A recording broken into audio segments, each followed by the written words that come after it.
Here. I've been asked to answer a few interview questions, and I decided to do it on tape so that, well, this isn't actually tape. I guess it's iPhone footage, because I feel like there might be a few of you that want to know these things about me. I haven't really done any interviews on a personal level yet on this channel, so I thought it might be fun. Anyway, the first question that I need to answer is, how did you start playing music and who drew you to it? When I was about 1 year old, my mom took a photo of me. I was sitting on my grandmother's knee and I was banging on the piano. It's a really cute photo. It's one of my favorites. I know I wasn't playing music at the time, and I don't really know when it turned into music, but when I was about 3 years old, my mom tells me I started writing melodies and creating little compositions on the piano. So it was sometime in that interim that music was made. Music has a long lineage in my family. Both my parents are pianists, and my grandpa is a pianist, and his dad was also a pianist who, he had a band that played on a cruise ship that went across the Atlantic Ocean and back. I can't remember what it was called, but it was a big band, and they played Dixieland music. And I don't know what happened with his parents and grandparents, but I can imagine that the lineage goes beyond that too. My dad was in a country band for a while, and he had a band called Kevin Lee and the Lonesome City Kings when I was a child. That band was on the road when I was like 5 years old. I have these fond memories of listening to my dad's tapes of his band when he was out on tour, and thinking of him. In fact, there are a lot of those songs that I can still sing by heart because they're so ingrained into my memory. My mom's a classical piano teacher. She taught my whole life, so I would grow up with the classical repertoire playing in the background while I was doing my homework and while I was playing with my friends. Every afternoon she taught for hours. Eventually, I never really studied with her, but eventually I picked up on a lot of the exercises that she taught to her piano students, and they and I started plunking them out on the piano and figuring them out myself. And then eventually I studied with her for a couple of years. But I never studied it very formally until college, and it was then in college where I really began to digest the works of Chopin and Beethoven and Bach and get into classical music, and also dive really deeply into jazz and start transcribing. Before that, I'd played a lot of blues music, a lot of rock. I sang and wrote songs, played them. I played some guitar, a little drums and a little bass. But it was in college where I really started to do the normal practice routine rather than playing for fun. Though in my playing for fun, I had been playing professionally even before that. When I was 14, I joined a band called the Slack Daddies, which was the band that my dad was in at the time. And I played with him. I played organ and he played piano, and we would switch off sometimes. And then he eventually had to leave the group, so because he got too busy, and I became the only keyboardist in the group. And it was other guys who were in their 40s, and I was the one kid who was 14 years old. They called me the kid. Then eventually, when I was 15, I joined a fusion band called Bucket Shop, and we played the works of the Chick Corea Electric Band, of Jocko, and of there was what was the other one? Jean-Luc Ponty, and then a bunch of the modern fusion stuff. So I was in that band until I went to college, and then when I came back from college, joined Frank Russell's band back in Chicago. And actually, while I was in college, a guy named Robert Irving III took me under his wing, and he became a very dear mentor to me. One of the first guys to really guide me in terms of jazz on the piano.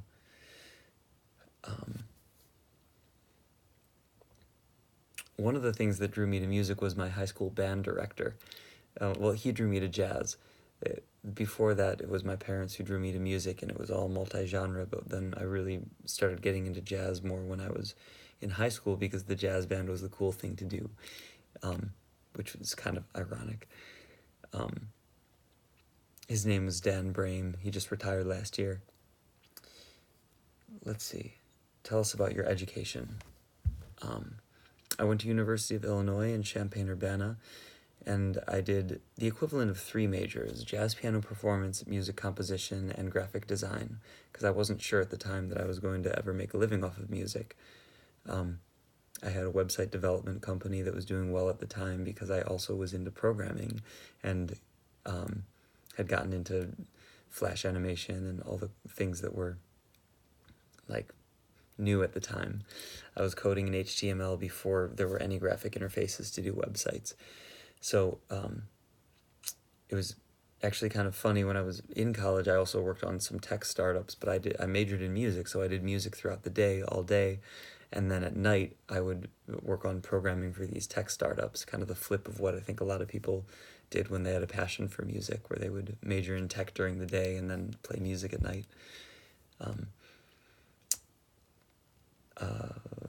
Let's see, what else about my education? I mean, my real education started after college when I was in Chicago and playing in bands like Frank Russell's bands and playing with Robert Irving III, Babé is what we'd call him. And then I started touring with the Buddy Rich Big Band, and this is obviously after Buddy had died. He died when I was 2, I think. Or maybe it was when I was 7, I can't remember. But I toured with Kathy Rich and Greg Potter and then the rest of the band, and we went to London and played at the Palladium in London. I played with Dave Weckl and John Blackwell, and that's when I started touring with John Blackwell's band after that and recording for John Blackwell, doing a bunch of the tracks that he used in his drum clinics. So I would say those things were my real music education, though I got a lot out of the University of Illinois. What are your hobbies? Let's see. I don't keep very many hobbies. I tend to obsess over music in every way possible, and I tend to spend my free time on music. You could call a hobby of mine exercise. I like to exercise every day. Lately, I've been on a schedule of getting up in the morning at 6 a.m. and working out from 6:30 to 7:30, and then doing the steam room and all of that to try to... So health is a hobby of mine because I have a terrible sugar addiction, and it's very important that I stick to a very strict diet, or else I always go off the deep end with desserts. I used to love to paint. I would paint a lot. I might get back into it one day, but really there's so much to obsess about with music that I don't spend much time on anything else. Especially now that I'm trying to run a career of music and not just do the music, which requires managing tours and managing a band, personalities, managing a studio. I have a video series that I do out of my studio in Los Angeles. It's called Tiny Room, and so I bring in a bunch of my colleagues in the jazz world, like Butcher Brown and Terry on Gully, and I do videos of them doing their works, but in a different context where you wouldn't really normally hear them. Like for Butcher Brown, we did an acoustic set. I toured with Halsey for 3 years, and I have a lot of connections in the pop world from that. So one thing that I've done for the Tiny Room series is bring in pop artists to collaborate with jazz artists. So, for example, I had Cheat Codes come in and collaborate with Gene Coy and Solomon Dorsey, who are 2 great jazz musicians, and we did a really cool acoustic rendition of their hit song, No Promises. So you could call that a hobby of mine. I guess another hobby is technology. I love technology. I don't have a Tesla, but I'm very, very interested in the cars. I'm interested in, I'm building an app right now that has to do with crowdfunding for artists. I won't go into the specifics of it, but it's a new technology. So you could say technology is one of my hobbies. And then a hobby of mine is, I mean, music is a hobby and a profession. It's I love transcribing. Like I'm transcribing. Right now, I'm working on a Herbie solo from Actual Proof. It's one of my favorite solos. But I love transcribing Keith Jarrett, and also sax players. Cannonball Adderley is one of my favorites to transcribe.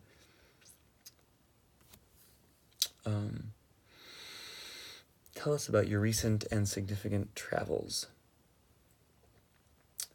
For the past 3 months, I've been on the road with a couple different operations. One has been my band Spirit Fingers, and the other has been Mackay McCraven, and I also did some shows with Nubia Garcia, a great sax player out of London. These travels were grueling. It was like a show every night, and then traveling in the morning, often like a 6 a.m. lobby call, to then go play another show the next night in a new country, and then travel the next morning, and then we'd have like a day off every week, which was one of the most incredible experiences of my life. I've never done it on jazz tours for this long as I did this past summer, which was a pretty solid 3 months of touring.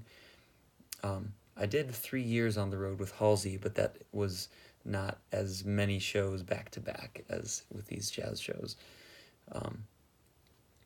And it was amazing. One of my favorite things to do on the road is experience the food in different countries. I remember going to, which country was it? It was somewhere in Scandinavia, and going to this traditional Scandinavian restaurant and ordering the herring, and it just this pile of herring on a plate, and fried like I had never experienced it before. Or going to Madrid and having like a rabbit stew and some squid ink concoction and stuff that it can be a little off-putting at first, but it's very exciting to try the food of different cultures. These past travels, the past Spirit Fingers tour that I did in London was also incredible. To play my own music night after night with people who are interested in trying to progress it and execute it as intensely and proficiently as possible is such an incredible experience, because this music is not easy. It's the hardest music that I've written in my life so far, and I didn't even really mean for it to be played when I was writing it, but it was after it was actually after Mark Cavanaugh heard the music and then convinced me to form a band out of it, that I started practicing it and really figuring out how to execute the music, because a lot of it's in weird time signatures like 17/16 or 13/16.